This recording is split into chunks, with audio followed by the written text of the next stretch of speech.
비전송 코리아 오신 것을 환영합니다. 같은 마음으로 하나님 나라 선교를 위해서 이렇게 참여해 주신 여러분에게 진심으로 감사를 드립니다. 우리 개강을 하고 첫 강의를 시작하면서 제가 먼저 기도드리고 시작하도록 하겠습니다. 고마우신 하나님 아버지, 감사함을 드립니다. 죽을 수밖에 없는 저희들을 하나님의 넓고 크신 사랑으로 말미암아 예수 그리스도를 이 땅에 보내셔서 구원의 은혜를 베푸셔서 하나님 나라 백성으로 삼으시고 하나님 자녀로 삼아주셔서 하나님 나라 일을 생각할 수 있는 귀한 은혜를 주시니 참으로 감사합니다. 사랑하는 주님, 특별히 하나님 나라의 선교에 대한 귀한 마음들을 주셔서 우리 비전석골에 참여하여 선교에 대한 꿈을 가질 수 있도록 인도하시니 감사합니다. 이제 첫 시간을 시작합니다. 주의 성령께서 주관하셔서 정말 하나님이 기뻐하시는 이 강의가 되게 하시고 이 모임이 되어서 하나님 선교를 위하여 귀하게 쓰임받는 준비하는 시간들이 되도록 인도하여 주옵소서. 참석하신 모든 분들에게 주님의 놀라우신 은혜와 복음의 역사가 일어나서 주를 더 기쁘시게 하는 하나님 백성들이 되도록 인도하여 주시옵소서. 감사드리며 예수님 이름으로 기도드리옵나이다. 아멘. 우리 찬송 505장 하시겠습니다.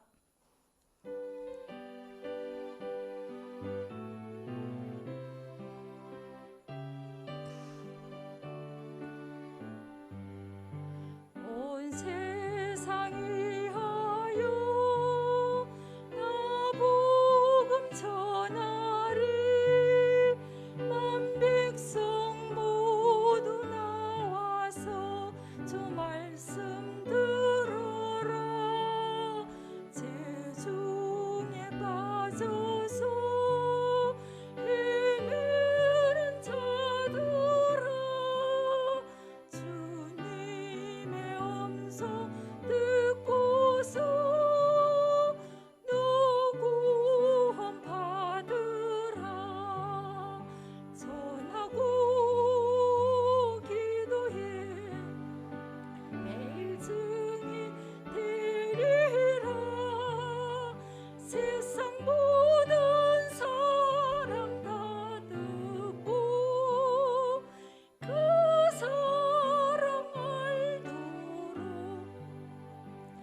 이 시간에는 우리 뉴라이프 선교회 회장님이신 진충호 장로님께서 한영의 인사 말씀이 있겠습니다.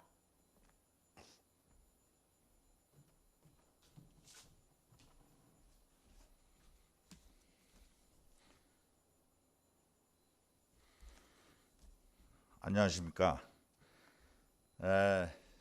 오늘 제21기 2022년 봄합기 뉴라이프 비전스쿨에 참여하신 모든 분들을 환영합니다. 저는 뉴라이프 비전스쿨 3기를 마치고 뉴라이프 선교회 회장직을 담당하고 있는 나섬교회 진충호 장로입니다. 이 원래 뉴라이프 이 비전스쿨은 현장에서 1기부터 20기까지 다 했었는데 코로나 팬데믹으로 인해서 대면과 비대면 이렇게 두 가지 방법으로 참여를 하시게 되겠습니다. 이번에 한 20여 분의 수강을 신청하신 분들이 많이 계시지만 코로나 때문에 직접 이 자리에 많이 못 나오시고 온라인으로 유튜브를 통해서 수강 개강식에 참여하신 줄로 알고 있습니다. 이 어려운 시기에도 이렇게 많은 인원이 참여하게 해주신 하나님 은혜에 감사를 드리면서 이 8주 동안 목요일마다 8주 동안 이 강의가 이루어진다는 걸 여러분들도 다 아시고 계실 겁니다. 이 우리 코로나 때문에 대면으로 하진 못하지만 그래도 열심히 수강을 하셔서 수료하신 뒤에는 함께 뉴라이프 선교에 참여하셔서 회원으로 참여하셔서 함께 우리가 동역하게 할 수 있도록 해주시면 감사하겠습니다. 이 우리 그 뉴라이프 비전스쿨은 2012년 봄학기 1학기부터 시작을 해서 지금까지 20기가 수료를 했습니다. 그래갖고 지금 60여 개 교회에서 참여하셔서 350명 정도의 그 회원이 확보되어 있습니다. 지금 그래서 지금까지 동대문 비전센터와 또 수원에다 또 비전센터를 이렇게 두 군데 확장을 해서 지금 외국에서 온 외국인 근로자와 또 외국인들에게 우리 한국어 교육을 시킨다든가 또는 함께 모여서 중보 기도를 하고 또 전도 그 외국인들에게 전도 선교 활동도 하고 또 해외에 나가 있는 역파송된 우리 그 선교사들이 많이 있습니다. 터키와 또 인도, 몽골, 키르기스탄, 또 베트남 등지에 나가 있는 그 우리 선교사들을 우리가 함께 중보로 기도해주고 또 물질적으로도 도움을 주려고 이렇게 하고 있습니다. 그다음에 비전스쿨을 마치시면은 자동으로 이렇게 회원이 되셔서 함께 이렇게 우리가 활동을 할 수 있다는 것에 상당히 고무적으로 생각하며 이번에 21기 참여하신 우리 회원님들도 이 8주 동안의 교육을 마치시고 함께 이렇게 참여하셔서 선교 활동에 뉴라이프 선교 활동에 임해 주시면 감사하겠습니다.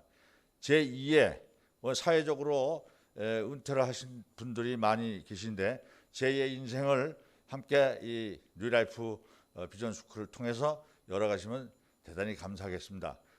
모쪼록 8주 동안 건강하시게 또 코로나도 조심하시고 이렇게 비록 대면은 못하지만 앞으로 수료식 날이라도 대면으로 서로 얼굴 마주 대할 수 있기를 간곡히 부탁드리면서 건강한 몸으로 8주 동안 교육을 잘 마치기를 부탁드리겠습니다. 감사합니다.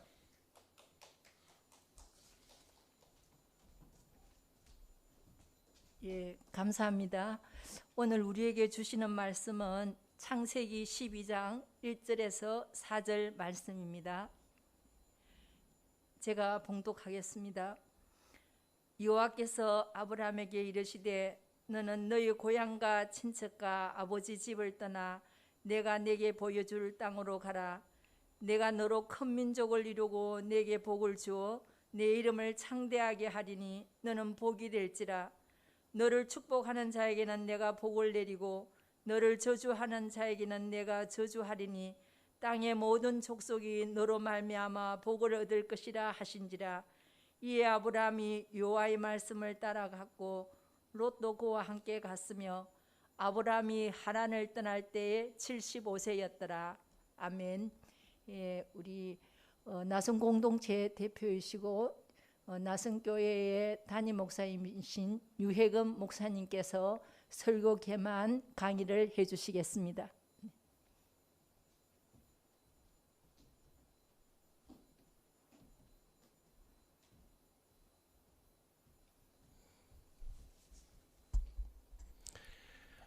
반갑습니다.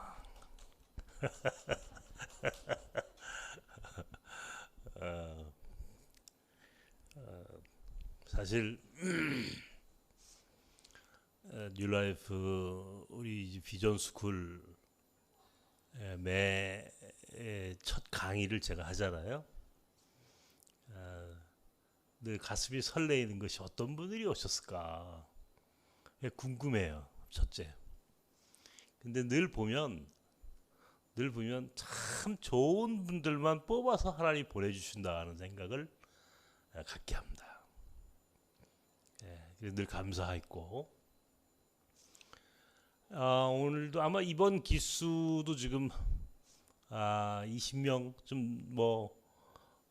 이게 20명, 20명쯤 이렇게 신청을 하셨어요. 아마 이제 조금 더 늘어날 가능성도 있을 것 같아요. 다음 시간이나 그 다음 시간쯤 또 참여하실 분들도 있지 않을까 생각이 들고, 오늘은 이제 유튜브를 통해서도 들으시고 또 오늘 현장에도 좀 오셨고, 그렇습니다. 사실 지금 이 유튜브를 청암재단에서도 아마 지금 듣고 계시죠? 예, 제가 어저께 사실은 포스코 청암상을 받았거든요. 그래가지고 아마 청암재단에서도 오늘 이 강좌를 듣고 계시리라고 저 생각이 듭니다. 먼저 우리 청암재단 들으시니까 너무 감사드린다고, 저 같은 사람에게 또 그 엄청난 상을 주셔서 제가 아주 참 기분이 좋았습니다. 우리 장로님도 지금 말씀하셨지만은 사실 이게 8주간의 시간인데 8번이죠. 매주 목요일 날 오늘은 10시 반에 했지만 앞으로는 11시에 이제 모임을 시작을 합니다. 그러면 이제 12시 반까지 1시간 반 정도의 강좌를 8번 하는데, 그 중에 아마 한 번은 또 동대문을 또 현장을 방문을 하는 거예요. 동대문 현장을 아마 여러분들이 꼭 가보셔야 하는 그런 곳이고요. 그래서 토탈 8번인데 저는 이렇게 생각해요. 8번의 강좌를 통해서 여러분에게 어떤 지식을 가르쳐 드리려고 하는 게 아니에요.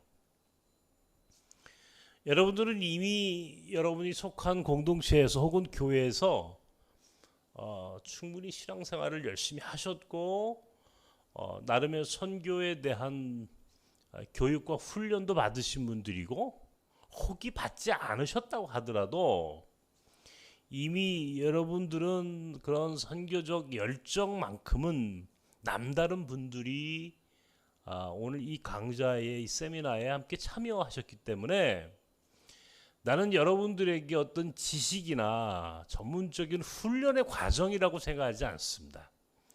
여러분들이 나중에 8번의 이 시간들을 다 마치시고 난 다음에 느끼실 거예요. 이게 내게 무슨 훈련이나 교육을 시키려는 게 아니로구나. 오직 뉴라이프 선교회라고 하는 이 선교 공동체의 질서를 잡고 또 거기에 나름의 아이덴티티를 갖게 하는, 그리고 공동체의 식구라고 하는 하나의 어떤 형식적인 과정으로서의 이 훈련, 이 과정이지, 여러분에게 무슨 전문적인 교육, 훈련, 저는 그런 것들은 이미 여러분들 안에 이미 다 되어 있는 분들이 여기 오신다고 저는 생각을 합니다. 그러므로 그냥 편안하게 강의를 들으셨으면 좋겠어요. 편안하게. 저도 또 편안하게 여러분들을 만날 거고요. 8번의 강좌 중에 제가 3번을 합니다. 오늘 제목은 은퇴는 없다 하는 제목이고, 다음 주에는 동대문이 땅끝이다. 동대문이 땅끝이다. 그리고 마지막 날이 제가 또 하는 거죠, 그죠, 목사님? 예, 그때는 제가 이제 몽골 학교를 비롯해서 나섬 공동체의 사역을 해오면서 어떻게 해왔는지, 또 그것이 한국 교회와 우리 사회에, 우리의 미래에 어떤 의미를 가져다 주는지, 그것이 왜 하나님 나라라고 하는 궁극적인 목적을 이루려는 저의 어떤 그 헌신이었고 또 삶이었는지, 뭐 이런 이야기들을 좀 편안하게 여러분들하고 나눌 것이고요. 그리고 나머지 그렇게 되면 이제 4번이 남죠, 그러면, 그죠? 동대문 한번 갔다 오니까. 그리고는 이제 여러분들은 아마 굉장히 좋은, 그리고 여러분들이 한 번도 경험해 보지 못한 특별한 이야기를 들을 수 있는 시간이에요. 우리 김혜경 교수님은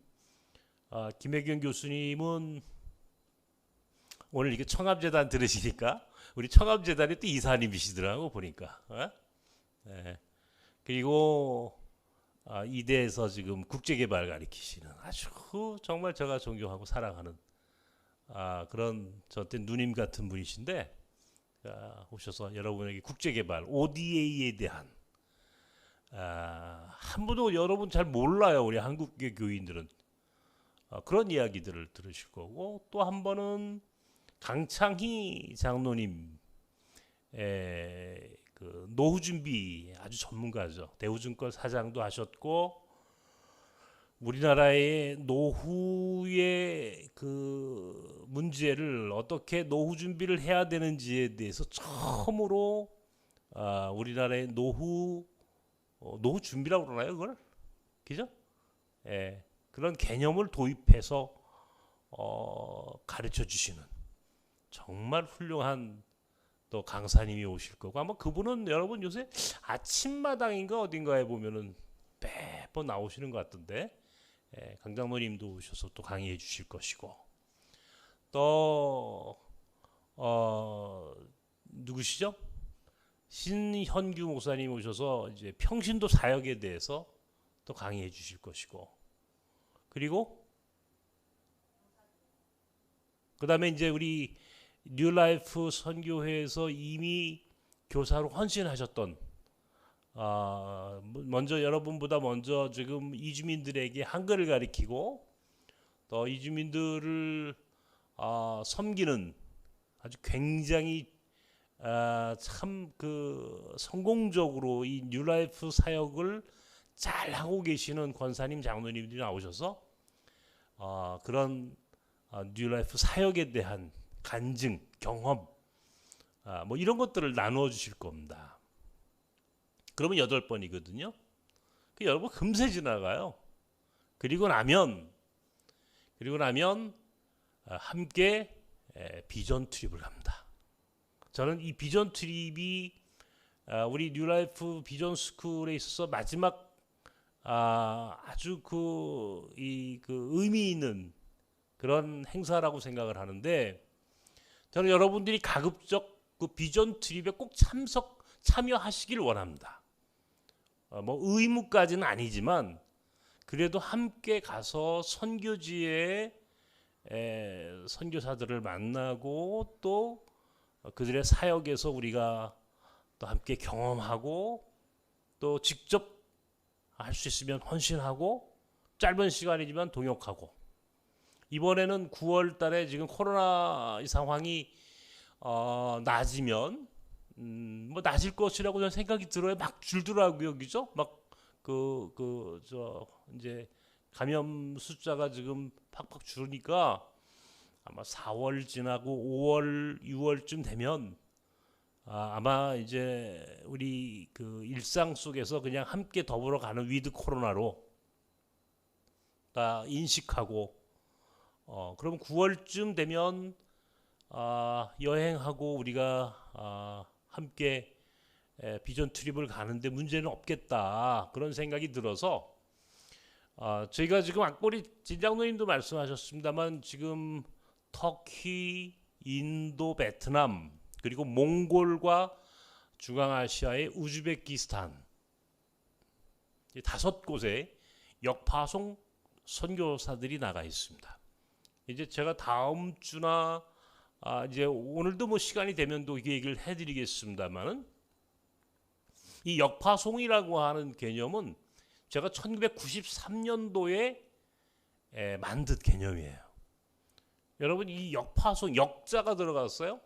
한국에 와 있는 이주민들 나그네들을 또 섬기고 선교하고 그렇게 해서 이제 그 나라로 자기의 나라로 고향으로 돌려보내는데 그때 그 사람들을 선교사로 만들어서 보내는 이걸 역파송 선교라고 불러요. 제가 벌써 이주민 사역만 30년을 했는데 이주민 사역 30년 동안에 여러 가지 참 감사하고 보람된 일이 있었지만 그 중에 하나가 사실은 역파송 그리고 뉴라이프 선교회를 시작한 것 그리고 마지막 하나가 몽골 학교입니다. 그 역파송의 현장에 여러분들을 초청하는 거예요. 근데 올해는 어딜 가려고 하냐면 터키를 가려고 합니다. 터키. 저는 터키 제가 여러분에게 정말 여기는 꼭 가봐야 합니다. 사람이 태어나서 꼭 한 번은 가야 할 곳이 어디냐라고 제가 뭐 그나마 그래도 눈이 지금은 안 보이지만 눈이 좀 보였을 때는 제가 많이 다녔어요. 제가 이게 여러분들 하나님이 얼마나 위대하시고 하나님이 얼마나 참 오묘하신 분인지를 이제 간증을 하겠지만 제가 눈이 안 보인 게 이게 은혜입니다. 제가 눈이 보였으면 여러분 못 만났어요. 정말이에요. 예? 제가 눈이 보였으면 아마 여기 있지 않았을 거라고. 근데 눈이 안 보이니까 꼼짝없이 붙들려 있는 거예요. 이게 차라리 다리가 부러지거나 뭐 다리를 못 쓰게 해서 휠체어라도 타고 다니잖아요. 휠체어라도 타고 다니잖아요. 그런데 눈이 안 보이니까 이것도 중간에 저처럼 중간에 눈이 안 보이고 저는 아무것도 준비되지 않은 사람이에요. 사실은 제가 이렇게 눈이 안 보이게 될 거라고 하는 생각은 단 한 번도 해본 적이 없어요. 단 한 번도. 제가 여러분은 이제 저를 보시면 이거 이제 뭐 완전히 뭐 처음부터 저렇게 장애를 갖고 태어났구나 생각하실지 모르지만 제가 젊었을 때는 군대 군종 장교입니다. 군목 출신이에요. 제가 얼마나 제가 젊었을 때 머리숱도 이렇게 그냥 막 수두룩 지금 머리 뭐 다 빠져가지고 죄송합니다. 머리 빠지신 분들 어른들 앞에서 이런 얘기해서 그리고 지금은 약부장용으로 뭐 이제 그렇게 뭐 몸이 좀 살이 쪄 보이지만 옛날에는 정말 날씬했고 혼자 옛날 얘기 아닌가 우리 집 사람이죠 앞에서 사기치고 있네 그러는 것 같아서 미안한데 사실이에요. 건강했다 이런 얘기예요. 그래도 어느 순간에 이제 눈이 이렇게 안 보이게 되고 고생 많이 했거든요. 고생도 많이 했고 그러다 보니까 이제 꼼짝 못 하잖아요. 근데 젊었을 때 많이 다녔다는 얘기를 하고 싶은 건데 어디를 꼭 가야 되느냐 묻는다면 저는 첫 번째 터키. 터키를 꼭.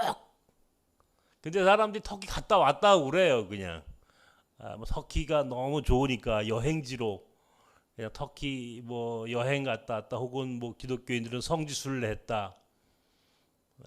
그런데 이게 수박 겉핥기다. 그거는 갔다 오신 분들한테 그럼 어디 가셨어요? 물어보면 하나도 몰라요. 뭘 보고 오셨어요? 그러면요, 돌무덤, 돌더미만 보고 오셨대. 돌더미만.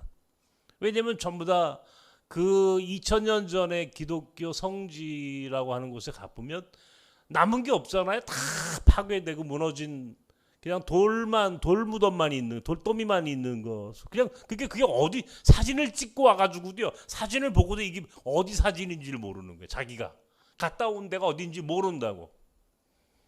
예? 그냥 그때만 고개 끄덕끄덕하고 돌아와서는 갔다 왔다. 뭐 이 정도지. 근데 제가 자신하건대 터키는 저하고 가셔야 합니다. 그래야 행복한 여행이 돼. 행복한 여행이 돼. 근데 거기에 호자트라고 하는 정말 위대한 선교사가 가 있어요. 이 사람은 이란 사람이, 이란, 페르시아. 이 사람은 한국의 외국인 이주 노동자로 일하러 온 사람이에요. 무슬림이죠. 당연히 이란 사람이니까. 이란은 무슬림의 시아파의 종주국이거든요. 시아 알리라고 그러는데, 알리를 추종하는 무슬림 지파를 시아파라고, 수니파와 시아파로 나누는 거 알죠? 수니파의 메카는 사우디아라비아고 시아파의 종주국은 이란이에요. 이란. 이게 1979년도에 호메이니의 이란 무슬림 혁명으로 인해서 미국과 이제는 거의 적대적 관계가 형성이 되잖아요. 그 전에 팔레비의 왕조 때는 미국과 이란이 굉장히 가까웠는데, 이슬람 혁명이 있고 나고 지금까지 1979년부터 지금 2022년도니까 몇 년이에요? 43년 동안 이란이라고 하는 나라는 서방 세계에서 완전히 왕따를 당하는, 전에 있던 부시 대통령은 악의 축이라고 하는 표현을 써서 이란과 이라크와 북한을 그렇게 표현하기도 했었던, 바로 그 이란에서 한국으로 일하러 왔던 친구예요. 그런데 이 사람이 우리 나섬에서 신앙생활을 하게 되고, 또 우리나라 최초의 종교 난민, 2004년도 12월에 우리나라가 난민 지위를 주지 않는 나라입니다. 여러분 나중에 이제 이 난민에 대한 이야기도 제가 다음 주에 해드릴 텐데, 이 난민 지위를 주지 않는 굉장히 그 난민지를 얻기 어려운 두 나라가 있는데, 일본과 한국입니다. 전 세계에서. 그 중에 우리나라는요, 유독 난민지위를 주잖아요. 근데 그 호자시 우리나라 최초의 종교 난민지위를 얻은 사람이에요. 그리고 신학교에 들어가서 신학 공부를 하고 2013년도에 목사가 되고, 2014년 6월 우리 나섬에서 역파송 선교사로 터키로. 왜 터키로 보냈느냐? 페르시아 사람, 이란 사람들이, 이란과 터키가 붙어 있어요. 이렇게 국경을. 이 터키라고 하는 국가는요, 이 서쪽은 이 지중해잖아요, 그죠? 지중해가 있고, 북쪽에는 이제 그 동북쪽에 저 북쪽에 그리스, 불가리아, 동북쪽에 아제르바이잔, 아르메니아, 그루지아, 조지아라고 하고, 그 옆에 동쪽에 이란, 이라크, 시리아, 이렇게 뺑 돌려가지고 국경을 마주하고, 그 중에 이란과 약 550km의 국경을 마주합니다. 우리 성경에 노아의 방주가 올라갔다는 아라랏산, 그죠? 아라랏산이 바로 이란과 터키의 국경에 딱 있어요. 넘어온다고요. 이란 사람들이. 같은 이슬람 국가니까, 형제 국가니까 비자가 필요 없어요. 3개월 무비자 지역이에요. 엄청난 이란인들이 페르시아 사람들이 넘어옵니다. 먹고 살 길이 없으니까 지금 이란이 경제가 너무 어려우니까 어디로 오느냐? 터키로. 야, 가보니까 터키가 이슬람 선교, 특별히 이란 사람, 페르시아 계통의 이란인들, 이란인들을 비롯해 페르시아 계통의 선교지로서는 최고야. 그래서 2014년 6월에 우리는 그를 터키 이스탄불로 파송을 해서 이번 주일날 우리 터키에 있는 이스탄불에 있는 우리 호자 선교사와 한국과 전 세계에 흩어져 있는 디아스포라 무슬림 난민들이 함께 줌에서 모여가지고 예배를 드립니다. 이번 주 주일날 4월 10일 오후 5시 한국 시간 오후 5시는 터키 이스탄불이 오전 11시입니다. 한 목사님 요거 우리 지금 훈련 받는 분들한테 다 URL 보내주세요. 그러면 여러분들이 와, 세상에 이런 예배가 있나? 한국에서 한국말로 이번 주는 다른 목사님이 설교하시는데, 예를 들면 내가 한국말로 설교를 하면 터키에 있는 이스탄불에 있는 호자시 동시 통역을 합니다. 그리고 그 동시 통역된 메시지가 전 세계 유럽, 저 영국, 오스트리아, 독일, 노르웨이 뭐 이 전 세계, 그리고 이 복음이 어디까지면 이란까지가, 이란.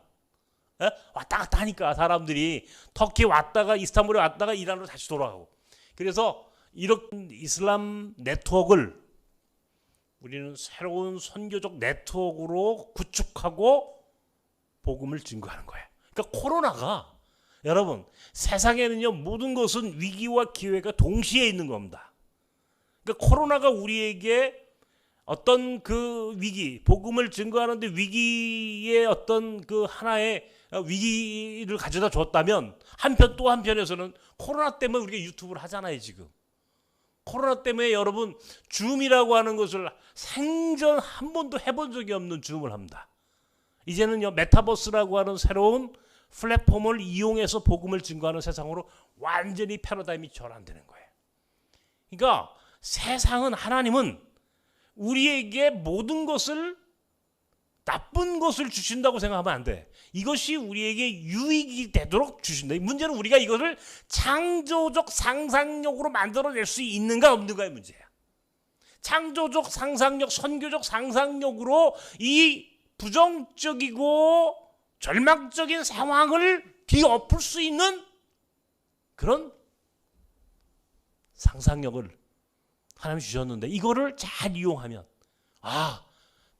오히려 코로나 때문에 나는 한국에서 이슬람 무슬림들을 상대로 복음을 증거할 수 있는 기회가 열렸어. 내가 이란 말 한마디도 못합니다. 살람 말라이쿰 이거만 못해. 내가 안녕하세요 밖에 못한다고. 그런데 이 터키 이스탄불에 우리 호자, 한국말을 능통하게 하는 페르시아 사람이 무슬림에서 기독교인으로 개종해서 목사가 되고 선교사가 된 사람이 지금 이스탄불에서 이슬람 무슬림들을 선교하는 그 현장을 지키는 베이스 캠프를 이스탄불에 만들어 놓으니까, 이 사람이 그냥 뭐, 내가 얼마나 웃기냐면 내가 한마디 하면 두 마디 해. 이 사람이 통역을 얼마나 잘하는지. 그래서 내가 그래서, 야 호자, 어떻게 내가 한마디밖에 안 했는데 자네는 두 마디를 통역하냐? 그랬더니 지가 쓱 웃어. 목사님, 내가 이게 무슬림들한테 목사님이 하셨던 말씀을 제대로 통역하려면은 그거를 재해석하고 이 사람들이 잘 이해할 수 있도록 설명을 해줘야 되기 때문에 말을 조금 더 많이 해줄 수 있어요. 맞는 얘기죠, 그죠? 이게 이 기독교적인 용어라고 하는 게 굉장히 어렵거든요. 근데 이 말을 통역해가지고 한국말로 하면 동시 통역으로 전 세계 무슬림들이, 그리고 피드백이 바로 돌아오는 거야. 나한테. 우와, 나는 그런 경험을 할 때마다 그냥 감격과 감동으로 눈물이 나요. 여러분들을 바로 그 현장으로 초청하고 싶은 거고, 우리가 비전 트립을 바로 터키로 가겠다. 무슬림들과 함께 예배도 드리고 수련회도 하고, 그리고 성지순례를 같이 갑니다. 성지순례는요 현장에서 가이드 많아. 아주 훌륭한 다 책 몇 권 읽고 나와가지고 가이드 해주는 거죠 사실은. 예? 책 몇 권 읽으면 가이드 다 해 그거는. 그런데 지금 생생한 역사와 현장에 대한 스토리가 없어.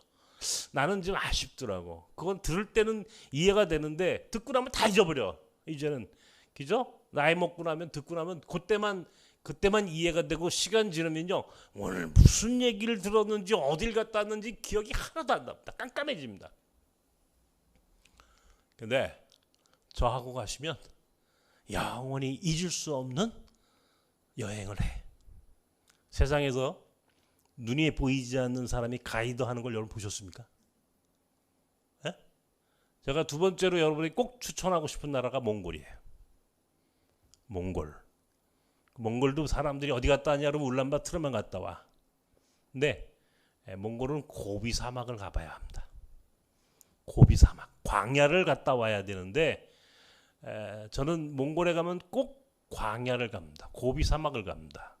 울란바토르에서 경비행기로 1시간 40분을 날아가야만이 도달할 수 있는 고비 사막에 여러분들을 모시고 가서 그곳에서 또 새로운 유목민의 역사와 문화를 그리고 그 땅에 들어오는 수많은 북한 탈북 난민들의 이야기, 왜 몽골이 중요한지, 몽골을 통해서 한반도 평화와 통일이라고 하는 궁극적인 목적을 어떻게 우리가 실현해낼 수 있는지에 대해서 우리가 함께 토론하고 이야기를 나누는 그런 현장으로 여러분들을 안내하는 내가 길잡이 역할을 해드리고 싶어요. 그래서 꼭 죽기 전에 두 군데를 갔다 와야 한다. 터키와 몽골. 할 수 있으면 저 북쪽의 바이칼, 지금의 러시아 시베리아에 있는 바이칼호의 상류가 몽골에 있는 흡수골이라고 하는 호수예요. 서울과 경기도를 합쳐놓은 만큼의 크기. 바이칼이라고 하는 것은 우리 남한을 고스란히 번쩍 들어가가지고 바이칼에 딱 던지면 다 들어가요. 그만큼 넓은 호수예요. 세계 최대의 담수호라고 그러죠. 철갑상어가 살아요. 바로 이 바이칼로 물이 흘러 들어가야 되잖아. 어디서 들어가냐? 몽골에서 들어가. 그 몽골에서 들어가는 호수의 이름이 홉스골이라고 하는 호수야. 여기는 정말 제가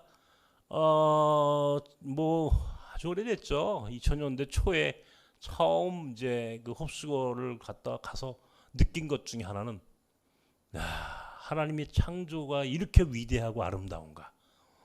근데 지금 몽골 사람들이 거기를 난개발을 해가지고 망쳐놨더라고. 실망스러워가지고 그 다음부터는 제가 홉스골 안 갑니다. 홉스골 대신 간다 그러면 러시아 쪽으로 해서 시베리아 횡단 열차를 타고 블라디보스톡에서 시베리아 횡단 열차를 타고 쫙 가가지고 이제 이르쿠츠크라고 하는 곳에서 내려가지고 거기서 바이칼로 들어가는 우리 몽골로이드, 우리 몽골 엉덩이에 몽골 반점이 있는 몽골로이드의 바로 거기가 뿌리가 되는 아론섬이라고 하는 곳으로 제가 여러분들을 모시고 갈 수 있어요. 꼭 한번 가봐야 할 최고의, 그리고 사람으로 태어나서 꼭 한번 가봐야 할 땅이라면 나는 몽골의 고비 사막, 그리고 터키, 거기 하나 덧붙이면 러시아의 바이칼. 이런 곳으로 여러분들과 함께 선교 여행을 간다, 이런 얘기. 비전 트립을 꼭 가야 된다. 그런 갔다 오면 한 짧게는 4박 5일, 길게는 한 열흘 정도 함께 여행하고 또 이야기를 나누고 교제하고 돌아오면 서로의 관계부터 시작해서 생각이 완전히 바뀌는 거예요. 하나님 나라 선교가 뭔지, 궁극적인 그 가치와 그 목적에 대한 분명한 비전을 품고 돌아오는 거예요. 이게 비전 트립이야. 그래서 단순한 여행이 아니야. 여러분들을 꼭 이 비전 트립에 여러분들이 초청합니다. 꼭 가셔야 합니다. 하실 수 있으면. 물론 여러 가지 이유 때문에 이번엔 빠져야 되겠습니다 하는 분은 어쩔 수 없지만, 지금 또 코로나 때문에 지금 한 2년, 3년 동안 2020년, 21년도 그 4개 기수가 비전 트립 못 가서 함께 참여하실 거예요. 그분들도.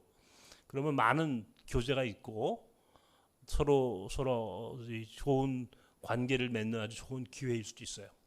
자, 오늘 제목은 은퇴는 없다. 왜 뉴라이프 선교회를 만들었나? 제가 1992년도에 구로공단에 이제 처음 들어갔습니다. 제가 이제 1990년도에 군목으로 전역을 해가지고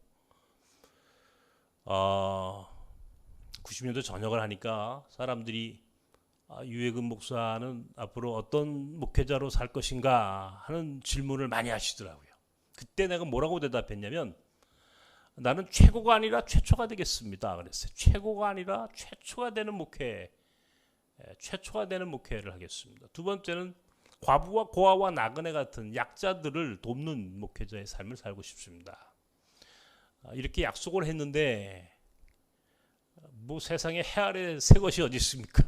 다 누군가는 했던 일이고 누군가는 먼저 앞서서 일을 하는 세상 아닙니까? 그러다 보니까 이 90년도에 뭐 제가 할 수 있는 일이 거의 없더라고요. 그래서 이제 어느 기독교 관계된 연구소에서 한 2년 동안 이제 공부하고 92년도에 제가 이제 미국에 이 유학을 가려고 준비를 했다가 뜻하지 않게 하나님 저를 부르셨어요. 당시에 소망교회의 곽선희 목사님이 담임 목사님으로 계셨을 때에 소망교회 곽 목사님이 한번 만났으면 좋겠다 해서 제가 아침 일찍 갔더니 곽 목사님이 하시는 말씀이 아침 7시에 새벽 예배 끝나고 탁 커피 한 잔을 주시면서 뭐라고 그러시면 그분이 얼마나 대단한 목회자입니까? 한국교회에서 사실은 곽선희 목사님이라고 하는 분이 지금은 이제 연세가 많으시지만 당시는 그만한 인물을 찾기가 어려울 정도로 전설 같은 분이셨어요. 가까이 지날 일이 없잖아요. 나가고. 근데 이분이 뭐라고 그러시냐면 유 목사 미국 가지 말고 구로공단을 가시지. 구로공단을 들어가래요. 왜냐? 우리나라에 이주민들이 들어오기 시작한다는 거야. 이주민들이 들어오는데 당신이 미국의 풀러에서 미국에 이제 LA 가면은 풀러라고 하는 아주 유명한 신학교가 있습니다. 선교학으로는 유명한 학교예요. 거기서 이분이 선교학으로 박사가 되신 선교학자입니다. 선교 신학자세요? 그분이 미국에서 이게 히터 좀 꺼줘요 여기. 미국에서 선교 신학을 공부하다 보니까 가장 좋은 선교는 이주민 선교들하는 거야. 그러면서 나보고 미국 가지 말고 이제 구로공단에 가면 외국인 노동자들이 이제 들어오니까 외국인 노동자 선교를 하라는 거야. 당신이 뒤에서 풀로 서포팅 해주실 테니까 저보고 구로공단을 가라는 거야. 근데 제가 약속했잖아요. 최고가 아니라 최초가 되겠다고. 과부와 고아와 나그네 같은 이들을 섬기겠다고. 딱 맞는 얘기예요. 아무도 해보지 않은 일이야 그 당시에. 아무도 이주민들이 우리나라에 들어올 거라고 하는 걸 아는 사람이 아무도 없었어. 그리고 이주민들은 누구예요? 성경에 나오는 이주민들은 나그네들이 들어온단 말이에요. 그러니까 내가 약속했거든 하나님 앞에. 그 약속을 지켜야 되겠다는 생각이 들더라고. 그래서 이제 제가 구로공단에 들어갔습니다. 우리 집사람은 원래 중학교 교사였고 중학교 교사도 그만두고 미국 가서 공부하고 이제 이게 내 꿈이었는데 이제 그게 하루아침에 휴지 조각처럼 날아가 버리고 생전 한 번도 가보지 않은 구로공단에 들어갔습니다. 제가 지금 눈이 안 보이게 된 배경이 구로공단에서 처음 발병을 했어요. 94년도 5월 달에. 중간에 났다가 이 몽골 학교를 건축하고 저 아래 우리가 선교센터가 있었는데 선교센터부터 몽골 학교를 건축하는 과정에서 너무너무 힘들었고 괴로웠고 결국 이제 안 보이게 되는 이제 이런 악순환의 상황에까지 갔는데 그런 의미에서 구로공단은 제게 애증의 기억이 있어요. 애증의 기억. 기억하고 싶지 않은 슬픔도 있었고 절망도 있었고 그러나 한편 나를 오늘 여기까지 이끌고 들어온 하나의 어떤 발판이 되었던 곳이 또 구로공단이었고, 늘 구로공단을 생각할 때마다 그런 애증이 있어요, 저한테는. 어쨌든 이주민 사역을 지금까지 이제 30년을 꼬박 올해까지 30년이잖아요. 그런데 그 전에 늘 이주민 사역을 하면서 야, 이거는 목회자만이 하는 게 아니고 그냥 평신도들이 했으면 좋겠다. 이 사역은 평신도들이 누구보다 잘할 수 있겠다라고 하는 생각을 제가 많이 했어요. 근데 한국교 평신도들의 이 이 퀄리티가 이게 굉장히 좋은 퀄리티입니다. 이 정도의 한국교회 평신도의 수준은 전 세계 어디를 가서도 찾아보기 어려운. 여러분 솔직히 여러분 성경 공부 얼마나 많이 하셨습니까? 여러분 여태까지 신앙생활 평생 거의 대부분 그렇게 평생 하셨겠죠? 성경 공부 한국교회 교인들만큼 성경 공부 많이 하는 게 보셨습니까? 전 세계 없어요. 한국교회 교인들만큼 성경 공부, 성경 지식 많이 하는 사람이 누가 있어요? 훈련 많이 받는 사람이 누가 있어요? 이야, 한국교회는 훈련, 교육 엄청나게 훈련시킵니다. 엄청나게 교육시켜요. 그런데 그렇게 교육과 훈련을 받았는데도 불구하고 왜 삶은 바뀌지 않고, 왜 교회는 바뀌지 않고, 교회는 갈수록 세상 사람들한테 손가락질이나 당하고 욕이나 먹는 이런 곳으로 퇴보하고 있는가 생각해 보면은요, 삶이 없어서 그래요. 삶이 실천이 없어서 그러는 거예요. 실천이 없어서. 저는 이주민 사역을 하면서 야, 이거는 평신도들이 누구보다 잘할 수 있겠는데, 이게 제 생각이었어요. 그래서 제가 마음으로는 늘 생각하는 것 중에 하나가, 기회가 되면 시니어들, 우리 평신도들이 이주민 선교 현장에서 사역할 수 있도록 내가 길잡이 역할을 좀 해야 되겠다라고 하는 것이 제가 오랫동안 생각해 온 제 마음속에 있던 것이었어요. 그러다가 2012년도 들어서면서 이거 안 되겠다. 이제 생각만 해가지고는 안 되잖아요. 그걸 현실로 만들어내야지. 그렇게 해가지고 뉴라이프 선교회, 뉴라이프 미션이라고 하는 이제 조직을 시작을 했고, 비전 스쿨을 통해서 거기에 참여할 회원들을 또 모으고 질서를 잡아가고, 그리고 동대문에 비전 센터를 만들어서 여러분들이 가실 곳이에요. 동대문에 엄청난 외국인 이주민들이 들어오는 그 현장에다가 비전 센터를 만들고 그곳에 오셔서 한국어를 가르치고, 혹은 그거 외에도 여러분 각자의 은사대로 나그네된 사람들을 섬기고 선교할 수 있는 그런 기회를 만들어 드려야 되겠다. 그리고 그것을 하나씩 이루어왔습니다. 지난 10년 동안에. 근데 너무 잘한 일이야. 내가 생각해도. 너무 멋져, 이게. 우리 한국교회 그 평신도 목회자를 포함해서 평신도 리더십이 가지고 있는 그 최고 양질의 그 인적인 인프라를 하나님 나라 사역으로 쫙 연결할 수 있다 그러면, 하나님 나라 사역은 말할 것도 없고, 한국 교회의 미래도 지금처럼 욕 먹고 손가락질 당하는 일은 없을 것이다. 왜? 삶으로 나그네된 사람들을 섬기고 돕고 실천하는 모습을 세상은 알거든. 세상이 그런 것들을 통해서 우리를 인정하는 거예요. 우리 교회가 얼마나 크고 돈이 많고 부자들이 있고 권력자가 많은지를 자랑하는 것이 교회의 모습이 아니라, 교회의 본질은 하나님 나라를 위해서 얼마나 우리 교회가 헌신하고 삶으로 실천하고 있는지를 보여주는 것이 교회의 자랑이지. 우리 교회가 얼마나 부자고 얼마나 권력자가 많은지를 자랑하는 것은 천박한 자본주의자들이 하는 짓이란 말이에요. 우리는 그런 사람이 돼서는 안 돼. 우리의 목적은 교회를 넘어 하나님 나라가 돼야 돼. 교회를 넘어 하나님 나라가 우리의 궁극적인 목적이지 교회가 목적이 아니라면, 교회는 하나님 나라의 모델하우스에 불과해. 하나님 나라가 완성되면 교회 모델하우스는 부셔버리는 거야. 아파트가 완성되면 모델하우스 없어지는 것처럼 교회는 그냥 한시적으로 있다가 사라지는 그냥 모델하우스에 불과한 거예요. 그래서 나는 주장해요. 교회 예배당 같은 거 짓지 마라. 예배당 짓는 교회 하지 마라. 목사들한테. 나는 여기 지금 몽골학교, 이 건물은 몽골학교입니다.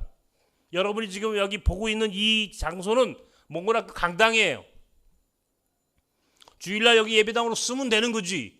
예배당을 또 따로 만들어서 그거를 관리하고 운영하는 거 돈을 얼마나 쓰느냐고, 한국교회가. 이건 아니다. 이런 소모적인 거 하지 말자라고 나는 생각을 했고, 그런 의미에서 그걸 좀 실현해 오고 있는 과정이에요. 어쨌든 평신도들에게 선교적 삶을 가르쳐주고 안내하는 일이 내 사명이라고 생각해서 시작을 했고, 나는 그런 의미에서 이제 한국교회 교인들, 특별히 평신도들을 깨우는 역할을 좀 해야 되겠다. 평신도들을 깨워야 되겠다. 여태까지 우리가 가지고 있던 생각이라고 하는 것이 이게 사실은 하나님 나라 중심이었는지 교회 중심이었는지 한번 생각해 볼 필요가 있어요. 교회의 일꾼과 하나님 나라의 일꾼은 다른 겁니다. 교회의 일꾼은 그냥 교회의 일꾼이야. 하나님 나라의 일꾼은 그것과는 차원이 다른 얘기야. 나는 하나님 나라의 일꾼으로 오늘 이 프로그램에 참여하신 여러분들을 초청하고 싶고, 여러분들을 안내하고 싶은 사람이에요. 그런데 우리는 너무 많은 편견이 있어. 우리한테 고정관념이라는 게 있다고. 오늘 성경에 더워.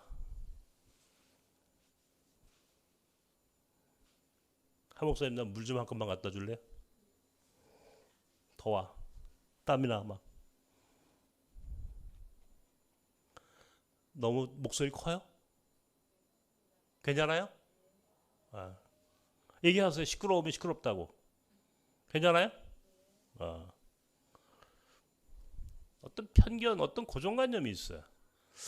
나이를 먹어가면서 갖고 있는 고정관념이에요. 오늘 성경 우리 창세기 12장 1절부터 4절까지의 본문을 읽었습니다. 제가 이 본문은 나섬 공동체 사역을 하면서 우리 사역을 설명해주는 가장 좋은 본문이라고 생각을 해요. 성경에서 복이라고 하는 말이 가장 많이 나오는 본문이 창세기 12장 1절부터 4절 사이에 있는 이 부분입니다. 하나님이 여호와 하나님께서 아브라함에게 나타나셔서 하신 말씀이, 너는 너의 본토, 친척, 아버지의 집을 떠나서 내가 내게 보여줄 땅으로 가라. 떠나가라. 이게 떠나가라. 떠나가는 것이 이게 첫 번째 명령이에요. 명령. 아브라함의 고향은 갈대아 우루라고 하는 곳입니다. 갈대아 우루.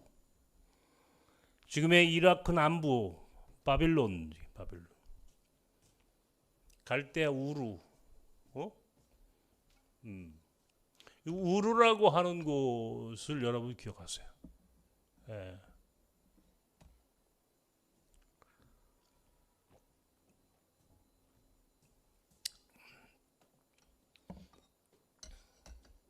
거기서 오늘 성경에 보니까 하란을 떠날 때 75세였다니까.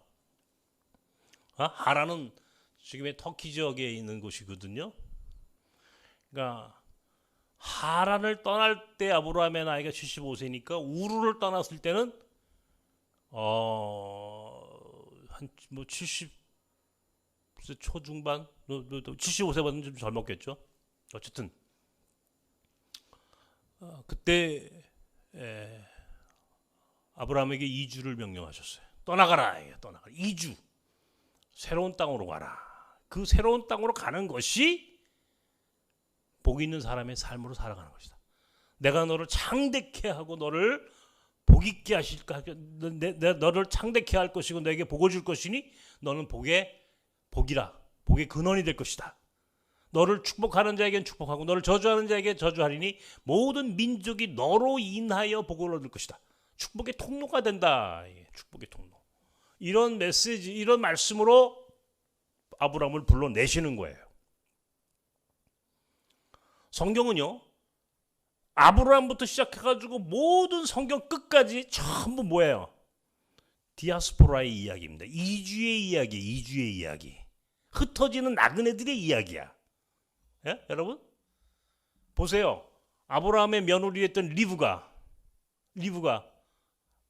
자기가 생전 얼굴 한번 보지도 못한 이삭이라고 하는 남자하고 결혼하기 위해서 하란에서 이주한 사람이에요. 이주 여성이야. 결혼 이주 여성. 지금으로 얘기하면은 결혼 이민자라고. 최초의 결혼 이민자 리브가. 야곱, 리브가와 이삭의 두 아들 에서와 야곱 가운데 두 번째 아들 야곱. 태생적으로 차남이야. 장자권, 상속권을 받을 수가 없는 거야. 그죠? 상속권은 장자에게만 주어졌단 말이야. 그런데 두 번째 아들이었던 야곱은 장자가 되고 싶은 거야. 상속권을 갖고 싶은 거라고. 형을 속이고 아버지를 속입니다. 성공하지 못해요. 어떻게 합니까? 강제로 떠나가야 합니다. 장막에서 광야로. 창세기 28장을 보면은 소위 야곱의 사닥다리 베델이라고 하는 곳에서 그는 환상 가운데에 하나님을 만나고 서원을 합니다. 그 이후 20년이 넘는 긴 세월 동안 외삼촌 라반의 집에서 지금으로 얘기하면 외국인 이주 노동자 생활을 합니다. 월급을 주지 않아요. 임금 체불도 당합니다. 그런 가운데 그는 한 일가를 이루고 성공을 합니다. 최고의 성공의 모델이 되죠. 12명의 아들을 낳습니다. 11번째 아들이 요셉입니다. 요셉도 또한 나그네로 애굽으로 팔려나갔어요. 형들에 의해서 미디안 장사꾼에 팔려 애굽의 보디발의 집으로 감옥으로 후에 애굽의 총리가 되기까지 그리고 그 민족을 구원하는 구원의 통로가 되는 사람. 그러나 그 방법은 하나님은 그를 나그네 되게 하셨어.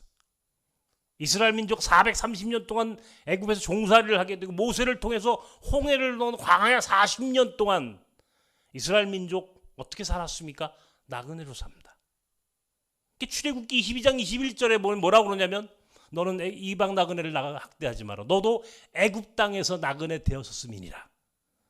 이방 나그네를 학대하지 마라.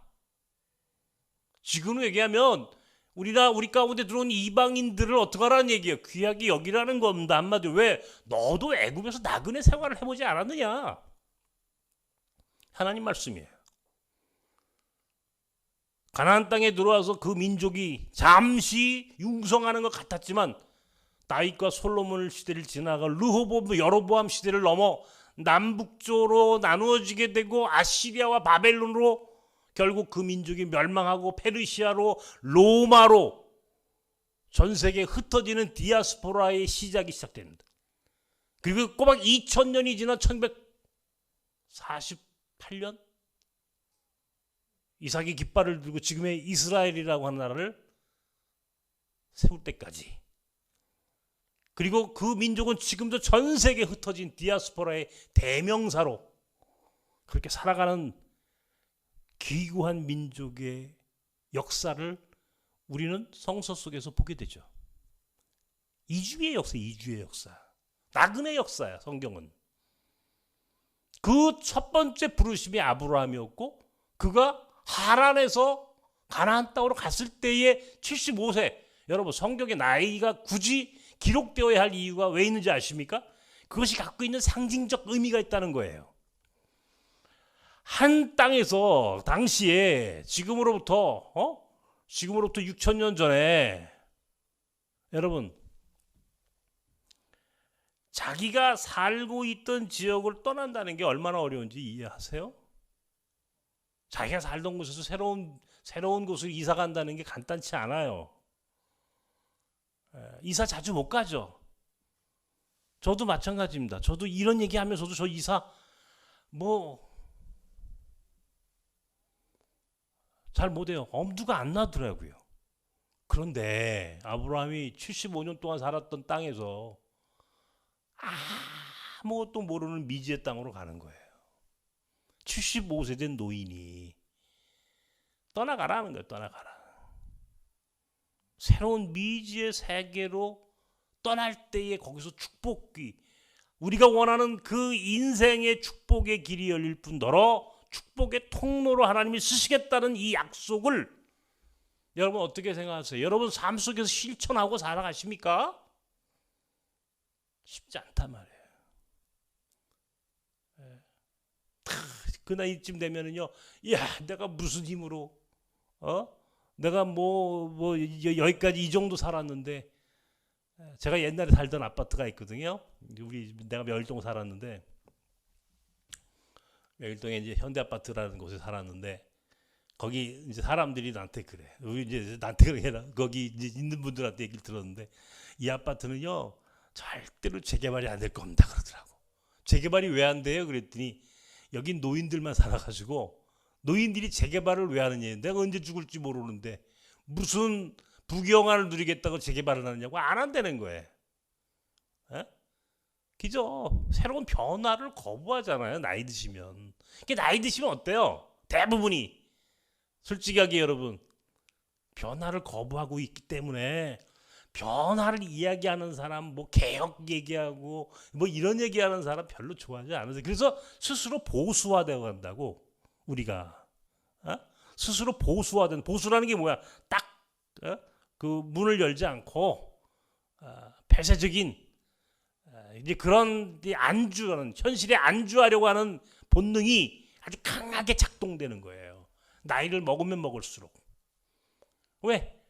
이제 내가 나이가 뭐 75세 이만큼 살았는데 뭐 이번 기수에는 연세, 우리 장로님 아까 연세가 어떻게 되시는지 잘 모르겠네. 네? 장로님 여기 계세요? 아까 장로님 75세세요? 와, 아브라함의 나이. 지금 장로님 아브라함이 부르셨어요. 이렇게 장로님 부르셔서 어떻게 내가 순종하시겠어요? 아유, 감사합니다. 여기 오신 거야. 이제 위대한 인생이 시작되는 겁니다, 장로님. 이제 시작되시는 거라고. 아멘 하십시오. 네. 그런데 나이 탓을 굉장히 많이 하죠, 사람들이. 여러분 성경에 모세가 몇 살 때 하나님이 모세를 부르셨습니까? 80. 출애굽기에 보면은 모세의 출생지는 히브리 가정이지요. 그런데 그가 갈대 상자에 의해 나일강에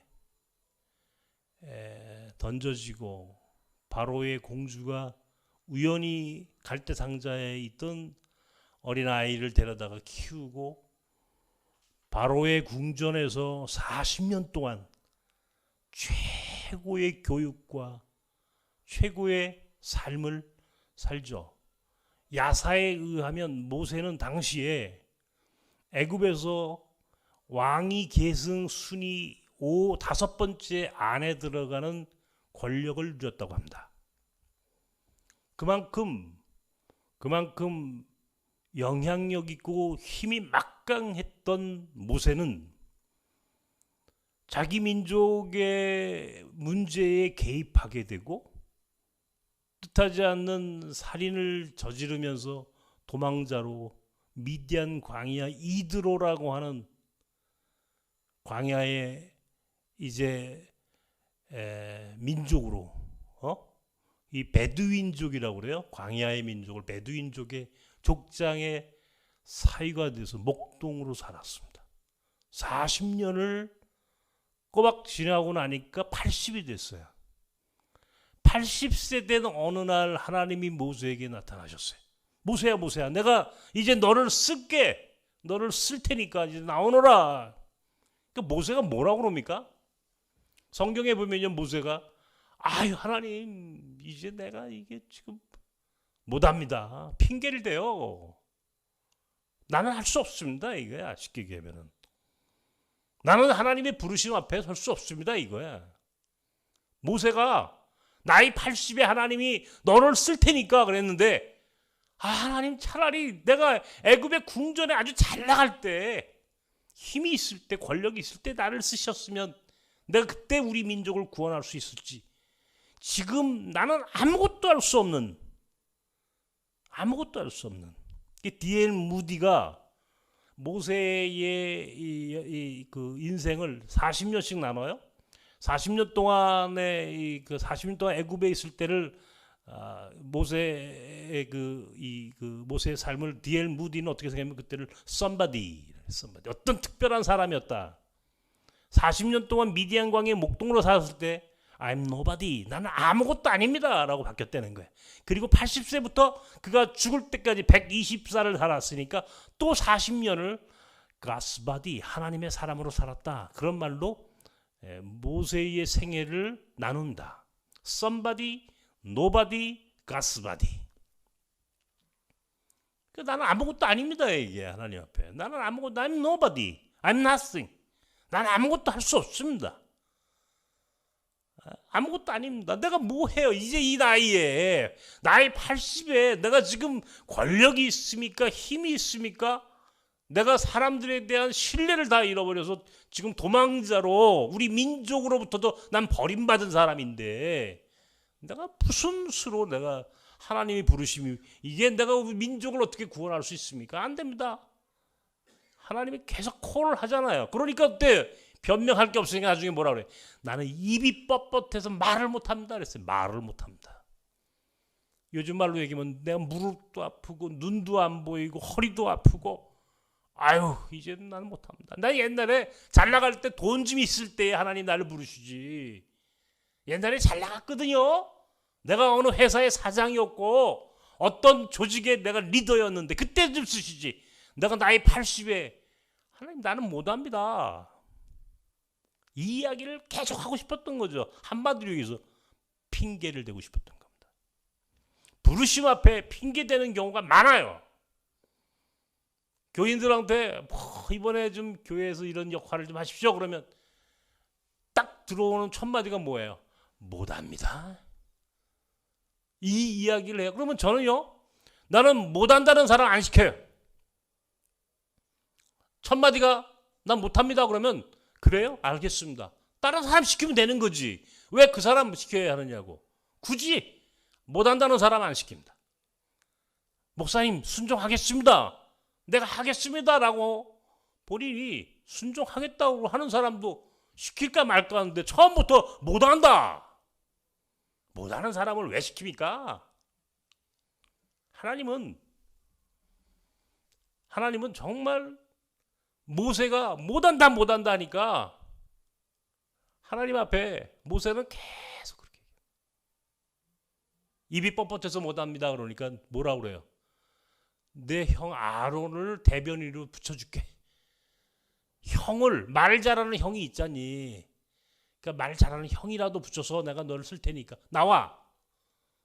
그때서야 모세가 두 손을 들고 나옵니다. 여러분, 나이 80에도 하나님 부르셔요. 나이 80에.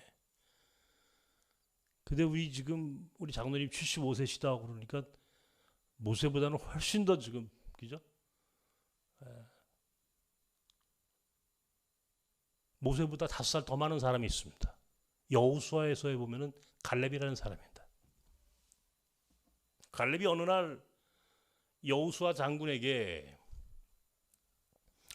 여호수아 장군이시여, 하나님이 45년 전에 내 종 모세를 통하여 내게 약속하셨습니다. 우리가 이 가데스 바네아의 정탐꾼으로 들어왔을 때에 우리가 봤던 이 땅 헤브론 땅, 아낙자손이 살고 있는, 아낙자손은 거대한 네피림입니다. 자이언트의 거인족이에요. 아낙자손이 살고 있는 이 척박한 헤브론 땅을 내게 주시겠다고 약속하셨습니다. 내 나이 85세입니다. 그러나 나는 싸울 수 있습니다. 이 산지를 내게 주소서. 주님이 주신 땅으로 한 걸음씩 나아갈 때에 이 산지를 내게 주소서. 이 찬양의 주인공이었던 갈렙의 요구입니다. 갈렙은 분명히 여호수아에게 이렇게 이야기합니다. 내 나이 85세로 돼 나는 싸울 수 있습니다. 이 산지를 내게 주십시오. 이야, 성경은요 그 이후에 뭐라고 기록해 놓았느냐면 갈렙이 헤브론을 차지했다 뿐만 아니라 갈렙의 후손에게 대대손손 헤브론 땅을 유업으로 주었다, 이렇게 기록해 놓았습니다. 75세의 아브라함은 갈대아 우르를 떠났고 80세의 모세는 민족의 지도자로 부르심 받았으며 85세였던 갈렙은 안악자손이 살고 있던 헤브론 땅을 달라고, 그리고 그 땅을 싸워서 차지하는 역사적인 인물로 성서는 그들을 기록해 놨습니다. 그런데 굳이 거기에 나이를 써놨어. 75세, 80세, 그리고 85세. 성경은 왜 오늘 우리에게 굳이 그들의 나이를 이야기하고 있을까요? 나는 오늘 우리 한국교회 평신도들이, 이제는 우리 뉴라이프 선교회도 이제 많이 좀 이제 젊은 분들도 많이, 이번 기수에는 젊은 분들이 많으신 것 같아. 50대에 아주 힘이 있는 젊은 분들이 들어오셔서 너무 감사합니다. 너무 감사합니다. 물론 연세 드신 분 대환영입니다. 대환영입니다. 그러니까 나이가 중요하지 않다는 얘기를 하고 싶은 거예요. 변명하지 말라는 겁니다. 예? 할 일이 있어서, 바빠서, 아파서, 돈이 없어서, 시간을 못 내서 아니라니까요. 뉴라이프 사역은 돈도 필요 없고 여러분에게 많은 시간을 요구하지도 않을 뿐더러 여러분이 할 수 있는 것만 갖고도 얼마든지 사역할 수 있도록 기회를 만들어 드리기 위하여 만들어진 평신도 사역 공동체입니다. 왜 여기에 핑계를 대셔야 하는지에 대한 이야기를 하고 싶은 거고요, 첫 번째. 그런데 문제는 우리가 안 죽어. 이제 쉽게 죽지 않는다는 말이에요. 이 과학기술 혁명이 소위 4차 산업혁명이라고 하는 것이 얼마나 빠르게 변화되어 가고 있는지 여러분들이 생각보다 오래 사신다는 걸 아십니까? 우리 교회 지금은 이제 우리가 코로나 때문에 이제 의료 선교를 못 합니다만은 오랫동안 사실은 이제 외국인들이 아프잖아요. 그러니까 그 사람들이 의료보험도 없고 병원도 못 가니까 우리는 이제 약국 가면은 이제 그 병원 가서 이 뭐죠 그거? 아니 이제 그 의사가 써준 처방전이 있어야 약을 받잖아. 이게 이제 의료보험이 없으니까 이제 지금은 많이 바뀌었어요. 근데 옛날에는 의료보험이 없기 때문에 병원을 못 가요. 병원을 못 가면 처방전이 없어서 약국 가서 약도 구하지 못한다고. 그러니까 교회가 그렇게 병원을 가지 못하는 사람들 때문에 주일이면은 여기서 의료 선교라는 걸 했다고. 우리 공동체도 마찬가지예요. 근데 그 당시에 우리 교회에 오셔서 봉사하시던 교회 집사님이 한 분 계세요. 연세가 많으셨어. 그 당시에도 80이 거의 되셨거나 아마 그 정도 얼추 아주 그 강남의 어떤 병원에 병원장을 하셨던 내과 전문의로 아주 정말 그 헌신적인 그런 분이셨어요. 내가 참 그 집사님을 내가 너무 좋아했는데 이분이 꼭 그 주일날 이제 그 의료 선교로 오시면 저를 찾아요. 그리고 저보고 이제 시작하기 전에 기도해달라고 먼저. 그럼 제가 이제 가서 기도부터 하는 겁니다.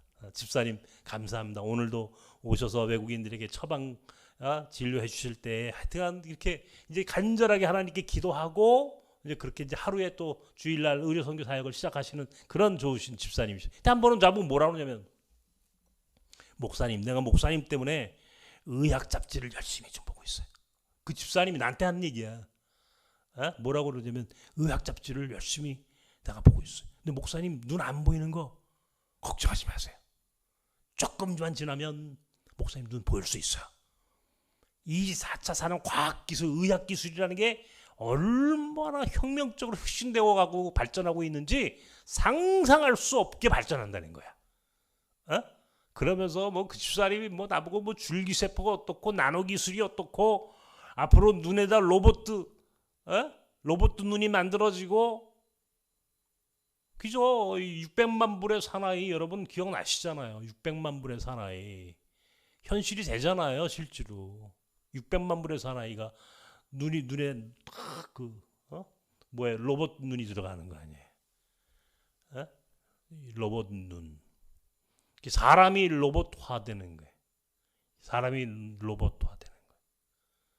로봇이 인공지능을 딱 얹히면 뭐야? 사람처럼 바뀌는 거예요. 사람처럼 바뀌는 거예요. 그러니까 사람이 로봇으로 팔, 다리, 눈, 장기가 전부 다 바뀔 수 있어요. 뇌만 빼놓고 내장까지는 소위 3D 프린팅을 해가지고 계속 지금 발전하니까 목사님 조금만 기다리시면 보인다 이게야. 그리고 당신도 지금 80인데 목사님 재수 없으면 120살까지 살아. 재수 없으면 120살까지 사신대. 그래요 집사님? 어때요 여러분? 120살까지 사신다는데 좋지 않으세요? 근데 요즘은요 120살이 문제가 아니고 지금 그 구글이니 뭐 이런 지금 세계적인 이 기업들이 여러분 소위 생명 연장, 소위 장수학이라고 하는 걸 통해 가지고 생명을 연장하는 기술을 계속 개발하고 있다고 합니다.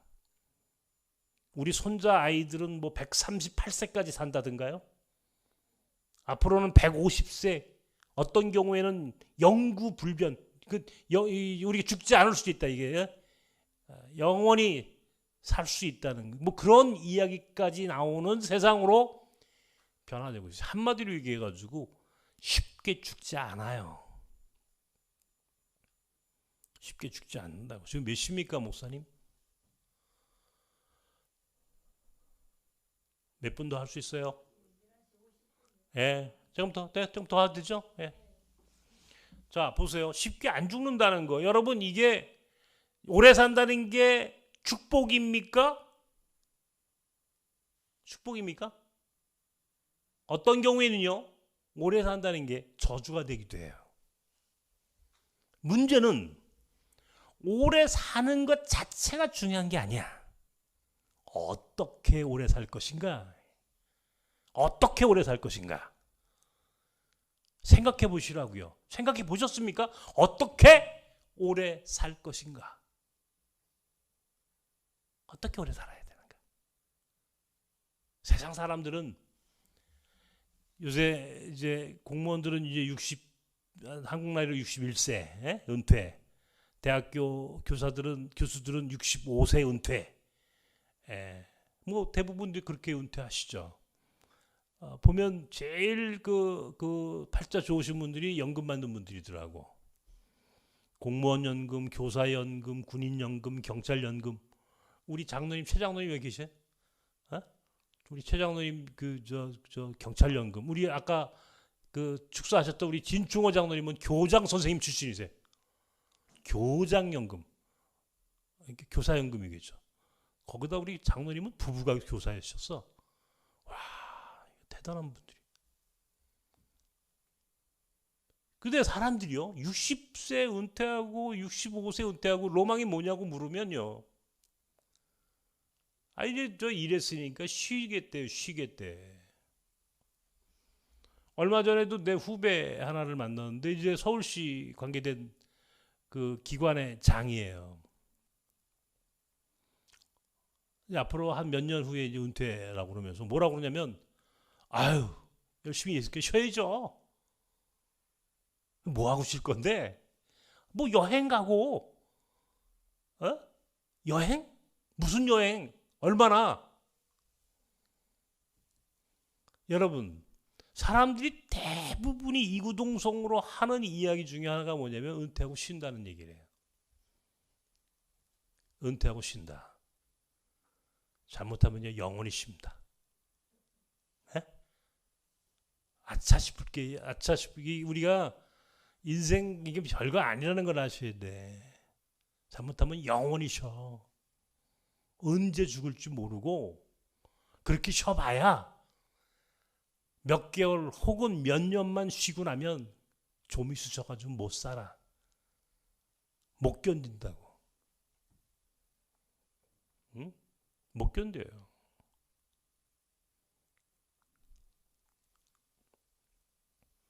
(2008년도) 8월인가요? 동아일보에 칼럼 하나가 실렸습니다. 그 칼럼의 제목은 95세 어느 노인의 고백인가 하는 그 칼럼이었어요. 95세 어느 노인의 고백. 이 칼럼에서 이 노인이 뭐라고 얘기를 하냐면, 나는 60세, 65세까지 열심히 살았습니다. 한마디로 얘기해가지고 성공적인 삶을 살았습니다. 이게 많은 사람들에게 인정도 받았고 존중도 받았고 실제로 그런 현실적인 결과물도 만들어냈던 사람이었어요. 65세에 은퇴를 해가지고 은퇴를 하고 이제 모든 은퇴자들처럼 나도 똑같이 집에서 손자나 키우고 편하게 쉬다가 죽어야지 그렇게 생각했대요. 편하게 쉬다가 죽어야지. 여러분, 아까 말씀드렸잖아요. 쉽게 안 죽는다니까 사람이. 언제까지? 이 양반이 95세가 된 거야. 어느 날 보니까 자기가 95세가 되어 있더래. 오매. 깜짝 놀란 거야. 내가 65세부터 95세까지 장장 30년을 죽음만 기다리다가 나이를 먹어버린 거야. 죽는 날을 기다리다가 95세가 된 것을 깨달은 거야. 깜짝 놀라서 그날 이 노인이 칼럼을 쓴 거야. 95세 어느 노인의 고백. 그리고 이 노인이 뭐라고 이야기하느냐면, 나는 이제부터 새로운 인생을 준비합니다. 어학 공부를 하고 또 새로운 미래를 준비합니다. 왜? 105세에 후회하지 않기 위하여. 105세가 되었을 때 또 후회하지 않기 위하여 95세 된 노인이 무언가를 준비하겠다고 그렇게 칼럼을 썼어요. 그 노인이 바로 천안에 있는 호소대학교를 만드셨던 강석규 장로라고 하는 분입니다. 강석규 장로님은요, 여러분 제가 호소대학교에 어떤 일 때문에 한번 간 적이 있어요. 그 아들이 지금 총장을 하시던가 하여튼 그래요. 내가 만났는데 좋은 학교예요. 아주 그 천안에 아주 좋은 곳에 학교가 있습니다. 이 강석규 장로님은 103세에 결국 이제는 하나님이 부르셨어요. 103세. 그때까지 열심히 남은 삶을 사셨겠죠. 여러분 어떻습니까? 제가 얼마 전에 우리 뉴라이프 선교회에서도 우리 여기 이 자리에 우리 한번 초청했던 우리 연세대학교 철학과 김영석 교수, 지금 103세시던가요? 그죠? 그분이 1918년 형인 생이시죠, 그분이? 예. 103세, 104세 한국 나이로 103세. 그분의 책을 100세를 살아보니라고 하는 수필집도 있고, 최근에 읽었던 김영석 교수의 인생문답이라고 하는 책도 제가 꼭 읽습니다. 그분의 책을. 저는 이제 그 핸드폰으로 이제 그 모바일 이제 저 음성으로 이제 책을 다 다운받아서 읽고 있는데, 그분한테 이제 기자가 어떤 사람이 묻잖아요. 늘 묻는 얘기지. 교수님, 언제가 인생의 최고의 황금기입니까? 100세가 넘은 노 교수에게 인생의 황금기가 언제였습니까? 라고 물어요. 근데 그때마다 이 김영석 교수가 뭐라고 대답합니까? 인생의 황금기는 60세부터 75세 사이다. 근데 75세를 넘어서도 인지 능력이 있고 본인만 분명하게 노력할 수 있다면 사실은 90세까지 인간은 성장할 수 있다는 거예요. 얼마든지 성장할 수 있다는 거예요. 한마디로 얘기하죠. 얼마든지 일할 수 있다는 거예요. 아마 우리 공동체, 우리 뉴라이프 선교회에서 우리 김영석 교수 초청해가지고 그분의 강의를 들었을 때가 그분이 100세가 넘었을 때야. 그때가 100세가 넘으셨을 때 여기 오셨거든. 바로 이 자리에 앉으셔가지고 말씀하시는데, 아유, 저는 정말 앞에서 제가 깜짝 놀랐어요. 그 강의를 하시는데 그 기억력, 그분이 매일 똑같은 강의를 하시지 않더라고. 여기 모인 사람들이 어떤 사람인가에 맞춰서 강의를 하세요. 그때는 우리 뉴라이프 그 선교회의 미션에 맞는 강의를 이제 하시는 거예요. 그 기억력, 100세가 넘은 분이 어떻게 고당 조만식 장로님과의 그런 만남, 안창호 선생을 통해서 들었던 강연, 시인 윤동주와의 인연, 뭐 이런 이야기들을 하는데, 이게 우리는 책에서나 봤을 듯한 얘기를, 당신이 삶으로 경험했던 이야기들을 쫙 이야기하는데 감동이더라고. 근데 100세가 넘으셨는데 얼마나 그 말씀 한마디 한마디가 깊이가 있고 깨달음을 주는지 제가 아주 큰 도전을 받았습니다. 여러분, 우리 지금 뭐 하고 있어요? 은퇴요? 은퇴? 성경에 은퇴라는 말 단 한 구절만 있으면 오십시오. 한 구절만 찾아갖고 오십시오. 제가 이 공동체를 다 드리겠습니다. 성경에 은퇴라는 말 한마디만 있으면 여러분이 원하는 대로 다 해드리겠습니다. 성경에는요, 은퇴라는 말을 사용하지 않아요. 한마디로 얘기해서 믿는 사람한테는 은퇴는 없습니다. 은퇴는 존재하지 않는 이야기야. 우리는 이 세상 사회적 은퇴는 가능해도 선교적 삶, 신앙적 삶, 하나님 나라의 백성으로 사는 하나님 나라의 백성으로서의 삶에는 은퇴라고 하는 말은 없습니다. 그런데 교회에서 70세 되면 장로 은퇴, 권사 은퇴, 목사 은퇴, 은퇴 장로, 은퇴 목사, 은퇴 권사, 은퇴 집사. 다 물론 뭐 교회마다 그걸 어쩔 수 없어요. 근데 우리 교회는, 나섬교회는요, 은퇴라는 말 쓰지 않습니다. 우리는 70세가 딱 넘어버리면요, 이제 시무장로를 넘어서 사역장로로 산다. 이게 사역장로 제도를 도입했어요. 사역장로다. 우리는 은퇴장로 없습니다. 우리 교회는 사역장로예요. 사역장로. 새로운 사역으로 새롭게 인생을 시작하십시오. 은퇴장로라는 말을 쓰지 않아요. 나섬교회는. 권사님들도 사역권사예요. 왜? 우리는 은퇴라는 말을 쓰지 않기로 한 공동체니까. 우리는 은퇴가 없어요. 우리는 죽는 날이 은퇴하는 날이야. 모세가 120세에 느보산 비스가산 꼭대기에서 하나님을 마지막으로 만나고 그는 그 자리에서 하나님이 데려가셨어요. 데려가셨다고. 은퇴하지 않았어요. 죽는 날이 은퇴하는 날입니다. 죽는 날이 은퇴하는 날이다. 믿으셔야 합니다. 은퇴는 없다.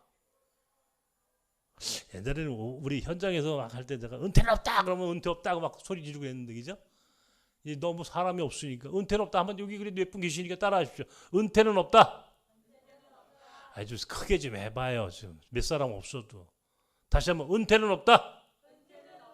네, 은퇴 없어요. 다시 한번 죽는 날이 은퇴하는 날이다. 그럼 죽는 날이 은퇴하는 거야. 죽는 날이 은퇴하는 날이야. 은퇴는 없어. 사람들이 은퇴하고 나서 뭐 하고 싶어요? 아까 얘기했죠. 여행하고 싶어요. 쉬고 싶어요. 여행. 저도 아까 얘기했죠. 여행 좋아한다고. 저는 이제 젊었을 때 제가 90년에 군목전쟁 혼자 배낭여행을 했어요. 우리는 최초의 배낭여행자입니다. 제가 유럽에 혼자 그것도 한국에 무슨 지금처럼 뭐 가이더가 뭐 책이 어디 있어요? 스마트폰이 어디 있어요? 아무것도 없을 때 딸랑 비행기표 한 장 딱 끊고 유럽 가가 쫙 노르웨이로부터 쫙 지중해 스페인까지 제가 배낭여행으로 여행을 쭉 다녔어요. 근데 젊었을 때나 그래도 그런 여행이 가능하지. 은퇴하고 나가지고 여행 몇 번만 갔다 오십시오. 그다음부터는 그것도 힘들어서 못 갑니다. 재미도 없고. 근데 내가 우리 뉴라이프 선교회에 있는 분들한테 내가 여행 아주 죽는 날까지 여행해 드릴게. 여행하면서 할 수 있게 해 드릴게. 그게 무슨 얘기예요? 아이 걱정하지 마세요. 제가 해 드릴게. 그러면 보세요. 제주도 가서 한 달 살기 뭐 이런 거 있잖아요. 프로젝트. 한 달 살기. 한 달 살기. 그러니까 요즘 젊은 사람들은요. 제주도 가서 한 달 살기 이런 거 하잖아요. 이제 우리 과거에는 생각하지 못했던 것들을 뭐 태국, 베트남 가서 한 달 살기. 이제 그런 거 하거든요. 근데 그거를요. 나이 드신 우리가 한 달 살며 선교하기 된다니까요. 아까 얘기했죠. 우리 공동체가 파송한 역파수 선교사가 터키, 인도, 베트남, 몽골, 중앙아시아, 우즈베키스탄 지금 거기 중심으로 흩어져 있습니다. 우리 공동체의 선교지가 뭐 그거 외에도 또 다른 데는 있습니다만은 제가 몽골 전문가입니다. 제가 몽골 문화원 원장이에요. 제가 2001년에 몽골 대통령으로부터 몽골 문화원 설립 양해가 그 위임장을 받아가지고 2001년도에 서울시와 울란바토르시가 공동으로 투자해서 몽골 문화원을 세웠고 외교통상부 사단 법인입니다. 제가 바로 그 몽골 문화원을 세워서 몽골 문화원 원장이에요. 제가 지금 몽골을 잘 알죠. 그러니까 그런데도 몽골은 겨울은 못 가. 추워서. 막 영하 30도 40도 되는데 겨울에 나는 뭐 추운 거는 도저히 못 견디겠어. 근데 몽골은 6, 7, 8은 최고입니다. 6월, 7월, 8월은 몽골보다 좋은 데가 없어요.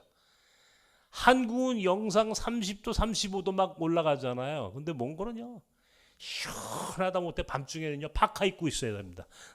게르 안에 들어가면 저녁 때 되면 난로에 불을 때요. 추워가지고. 한국에서는 상상할 수 없는 쾌적하고 오히려 막 추워서 두꺼운 옷을 껴입고 막 서로 웃어. 서울에서 더워가지고 난리인데 우리는 지금 난로 피우고 있다고. 장작으로 난로 피우고 밤새 6, 7, 8은 몽골 최고의 좋은 날씨입니다. 제가 이제 몽골 얘기는 마지막 이제 강의를 할 때 말씀을 드리겠는데 몽골은 그렇게 6, 7, 8 한 2달, 3달 가셔서 선교하십시오. 연결해 드립니다. 제가 최고의 기후에 딱 맞는 몽골. 베트남은요. 우리 선교사가 내일 한국에 들어옵니다. 베트남 투어하라고 하는 이제 선교사가 이제 목산수 받으러 들어오는데 이 지금 좀 다낭에 가 있어요. 다낭 세계 5대 비치 중에 하나죠. 다낭 앞바다가 이게 미키 비치인가 뭐 하는 비치가 있는데 세계 5대 비치예요. 얼마나 크고 아름답고 좋은지. 한국 관광객이 제일 많이 가는 이 관광지가 이 다낭 아닙니까? 거기는요 12월부터 1월, 2월이 최고입니다. 반바지만 입고 다녀도 돼. 저는 겨울이 너무 싫어요. 추운 거 싫어한다는. 그러면 5, 6, 7, 8은 몽골에서, 12월, 1월, 2월은 베트남에서, 터키는 지금이 제일 좋을 때입니다. 3, 4, 5 이때가 최고의 날씨. 인도는요 9, 10, 11 혹은 가을 최고의 날씨입니다. 생각해 보십시오. 한 달 살기도 하는데 여름은 몽골에서, 가을은 인도에서, 겨울은 베트남에서, 봄은 터키에서. 이보다 더 좋은, 그리고 하나님 나라 선교하면서, 나 그 나라 말 못하는데요, 걱정하지 마십시오. 그 나라에 한국말 잘하는 선교사들이 있습니다. 현지인 역파송 선교사들이 있다고 했잖아요.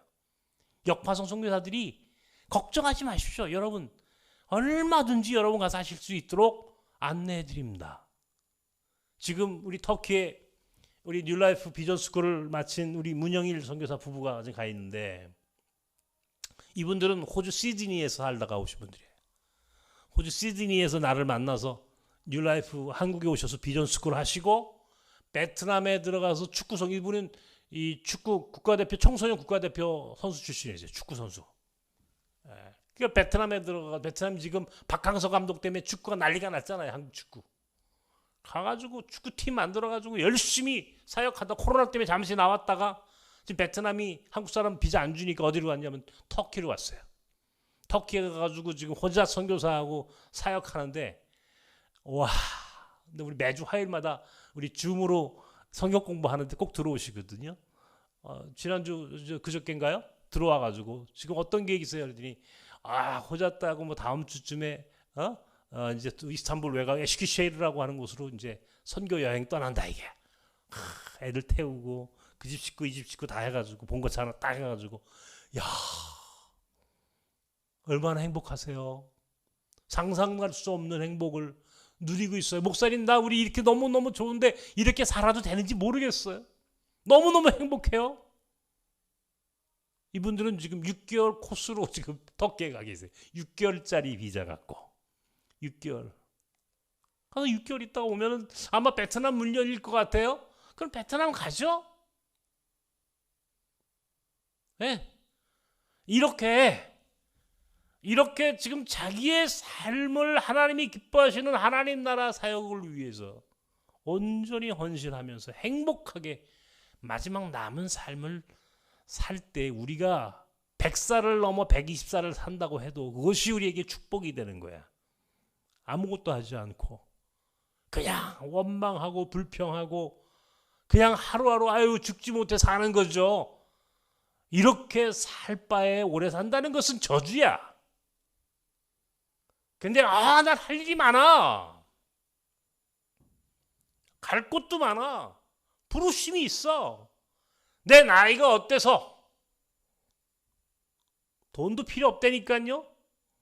내가 초창기 우리 뉴라이프 미션에 참여하는 분들에게 그런 얘기, 한 달에 50만 원 갖고 생활이 가능하도록 선교지에서 50만 원만 있으면 선교할 수 있도록 내가 만들어 드리겠습니다. 그랬어요.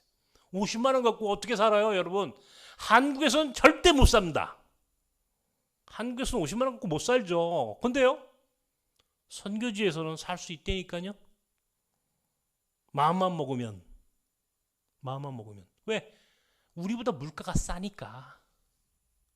그죠? 몽골, 베트남, 인도, 우리보다 물가가 싸니까 거기 게스트하우스가 있어요. 먹고 자는 문제 해결해 드린다고. 선교하고 여행하고 얼마든지 행복하게 최소한의 비용으로도 남은 삶을 행복하게 살 수 있도록 연결해 드리기 위하여 뉴라이프 선교회라고 하는 것이 만들어졌어요. 그런데 한국의 평신도들 이 비전 스쿨 좀 하세요. 그래도 안 해. 이보다 더 좋은 게 어디 있다고. 다 만들어 놓고 요 코스석만 끝나면 회원으로 얼마든지 가서 사역할 수 있도록 길을 안내해 드리겠다고 하는데도 안 해. 하여튼 고집불통이야. 이해가 안 가. 모르겠어요. 이제는 어떤 경우에는요.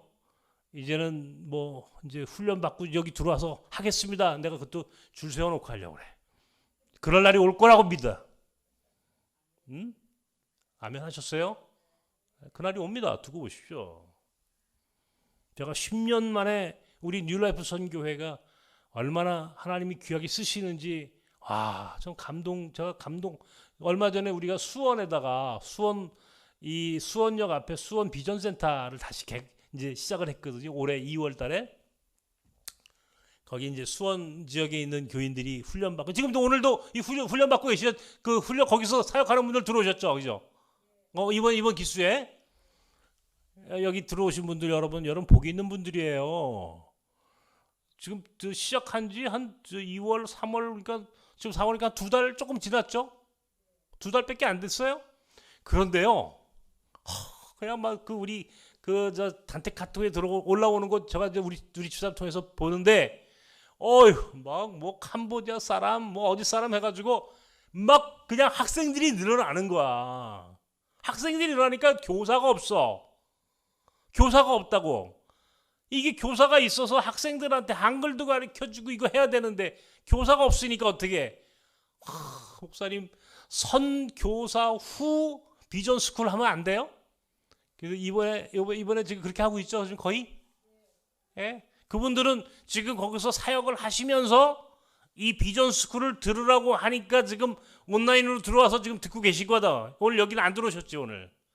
여기는 안 오셨죠. 온라인으로 지금 강좌 다 듣고 계시다고요. 잘하셨어요. 그렇게 해서 자기의 삶을 하나님이 기뻐하시는 삶으로 자꾸 만들어 가야지. 그 쓰임 받을 수 있다는 게 얼마나 복 있는지를 복 있는 사람으로 살아가야 될 거 아니야. 복 있는 사람으로 살아가는 길을 안내해 주겠다는데도 아브라함이 75세에 너는 너의 본토 친척 아비집을 떠나 내가 내게 보여줄 땅으로 가라. 새로운 미지의 세계를 향하여 걸어가도록 하나님이 아브라함을 부르셨던 그 부르심 앞에 우리가 아브라함이 응답했기 때문에 그가 믿음의 조상이 되고 복의 근원이 되는 거예요. 아브라함의 믿음은 순종하는 믿음이라고. 아브라함의 믿음은 순종이야, 순종. 하나님은 아브라함이 대단해서가 아니야. 아브라함은 하나님이 시키는 대로 가라니까 갔어. 떠나간 거야. 새로운 미지의 세계로 그가 결단하고 순종했을 때 아브라함을 믿음의 조상 복의 근원이 되게 하셨다. 복의 근원으로 사는 아브라함을 매일 고백하면서 하나님 나도 복의 근원으로 살게 하시고 아브라함 믿음대로 살게 하시고 맨날 그렇게 기도하면서도 정작 순종하라고 하니까 아유 못해요. 바빠요. 시간이 없어요. 이게 말이 되는 얘기냐요. 복 있는 사람으로 살라고 그 부르심 앞에 복 있는 사람으로 사는 길을 가르쳐 주시겠다고 하는데도 그렇게 살지 못하면 하나님이 어떻게 그 사람에게 축복해 주시겠어요? 나는 이제 오늘 이 뉴라이프 비전 스쿨에 참여하신 여러분들이 정말 잘하셨다는 것을 여러분들은 곧 아시게 됩니다. 여러분들이 얼마나 복 있는 사람인지를 여러분이 스스로 고백할 날이 반드시 돌아옵니다. 그래서 우리의 남은 삶이 어떻게 살아야 하는지를 더 생각하고 기도하고 결단하고 순종하는 삶으로 바뀔 때 우리의 인생이 최고의 인생이 되는 거예요. 최고의 인생이. 변명, 핑계 더 이상 그런 거 하지 마십시오. 하나님이 그거 용납하지 않으세요. 응? 핑계대지 말라 말이에요. 핑계대지 마라. 다음 주에 동대문이 땅끝이다. 이제 이주민 선교가 뭔지에 대하여 설명할 겁니다. 다음 주에는 제가 30년 동안 이주민 사역을 하면서 느꼈던 많은 경험과 간증과 그리고 여러분에게 그 이제 노하우를 가르쳐 드릴 거예요. 그러면 여러분들은 그대로 실천하시면 돼. 그냥 그대로 가서. 별거 아니에요. 내가 30년 동안 해보니까 에휴 뭐 나 같은 사람, 여러분 나는 눈도 안 보이는데, 난 눈도 안 보이는 거 여러분 아시잖아요, 그죠? 모르세요? 저 눈 안 보여요, 장로님. 보이는 것 같아요? 안 보입니다, 진짜입니다. 근데 가끔씩 봐요. 기분 나쁘면. 근데 진짜 안 보여요. 눈 안 보이는 사람도 이렇게 삽니다. 전 지금도 꿈이 많아요. 우리가 지금 무슨 생각하고 있는지 아십니까? 지금 우리가 4월 23일 날 베트남 학교를 여기서 또 문을 엽니다. 베트남 학교. 네? 베트남, 우리 한국에 베트남 사람이 20만이 넘게 들어와 있어요. 베트남이라고 하는 국가를 요즘 제가 공부하면서 와, 내 몽골 이 칭기스칸의 나라 아닙니까? 예? 800년 전에 칭기스칸이 딱 1206년이니까 800년이 넘었는데, 칭기스칸이 몽골 제국을 만들었던 이 제국의 경험을 가지고 있는 민족인데, 칭기스칸의 제국의 전쟁을 통하여 한 번도 져본 적이 없는 나라가 베트남이야. 어? 베트남은 몽골 제국 원나라 쿠빌라이 칸으로부터 전쟁 3번의 침략을 당했는데도 베트남은 못 이겨. 몽골 제국이 점령하지 못한 나라가 3나라거든요. 일본, 제주도에서 일본 앞바다까지 가는데, 가미가제 신풍이 바람이 불어가지고 배가 다 뒤집어져가지고 수십만 명이 그냥 일본 앞바다에서 몰살을 했다고. 원나라가 일본을 못 들어갑니다. 두 번째, 저 이집트의 맘루크라고 하는 투르크 용병들이 세운 이슬람 제국이 있어요. 맘루크라고 하는 제국을 들어가지 못해. 거기는 너무 멀지, 사실은 아프리카인데. 이집트까지 몽골 제국이 거기까지 원정을 갔지만 그 제국을 점령하지 못했어요. 그리고 하나가 베트남은 뭐 중국하고 붙어 있으니까 얼마든지 먹을 수 있을 것 같죠, 그죠? 몽골 제국이 들어가서 이게 점령하지 못한 나라가 어디 있냐고요, 다. 근데 베트남은 점령을 못했다니까. 그만큼 대단한 민족이네. 베트남 역사 공부하다가 와, 이 나라. 근데 우리나라에 20만 명이 넘는 베트남에서 이주민들이 들어와 있어. 유학생으로, 결혼 이민자로. 근데 아이들이 그렇게 다문화 가정의 아이들이 많은 거지. 야, 내가 몽골 학교도 23년 전에 8명 데리고 시작했는데, 이게 하나님이 또 부르심에 앞에 내가 내 때 그 부르심이 계속 있는 거야. 베트남 학교를 해야 되겠다. 베트남 학교를 만들어서 다문화 가정의 아이들이 베트남, 엄마가 베트남 사람이라는 게 더 이상 상처가 아니라, 부끄러운 가족의 이야기가 아니라 자랑스럽게 이야기할 수 있는, 엄마가 베트남 여자라고 하는 사실을 오히려 긍정의 에너지로 만들어낼 수 있는 그런 새로운 학교를 만들어야 되겠다. 베트남 학교를 시작합니다. 저보고 그래요. 몽골 학교 한다고 눈도 안 보여가지고 그냥 힘들어서 이빨 다 빠지고 눈 안 보이고 머리털 다 빠져서 이제는 이렇게 고생을 했으면서 뭘 또 하겠느냐고. 근데요, 안 그래. 제 마음에서는 하나님이 제 마음에는요 또 하래요. 하나님이 제 마음에 계속 불을 지펴주시는 거예요. 또 만들래요, 이런 거. 예? 이런 것도 하래요. 그래서 계속 우리 터키 이스탄불에 지금 무슬림 난민들 얘기했잖아요, 아까. 거기에다 요셉 학교라고 하는 난민 아이들을 위한 학교도 또 만드는 꿈을 꾸고 있습니다. 요셉 학교, 성경에 나오는 요셉처럼. 요셉이 난민이잖아요, 그죠? 애굽에 끌려가서 거기서 어렵게 살았으니, 나그네로 살았으니까 똑같이 이란에서 터키로 넘어와 있는 아이들, 요셉 같은 아이들인데, 이 아이들을 위해서 난민 학교를 하나 만들어야 되겠다. 이 아이들에게 먹고 사는 기술, 언어, 특별히 한국에 대한, 또 복음에 대한 이런 것들을 지금 깨우쳐주고 아이들에게 새로운 희망을 만들어주는 학교를 시작해야 되겠다. 이런 생각으로 충만합니다. 우리 같이 합시다, 이런 것 좀. 예? 이런 새로운 이 다문화 시대에 우리가 할 수 있는 일이 얼마나 무한히 있다는 것을, 나는 막 잠을 못 자거든요, 제가. 왜? 생각이 많아가지고. 계속 뭐 생각하는 거야, 또.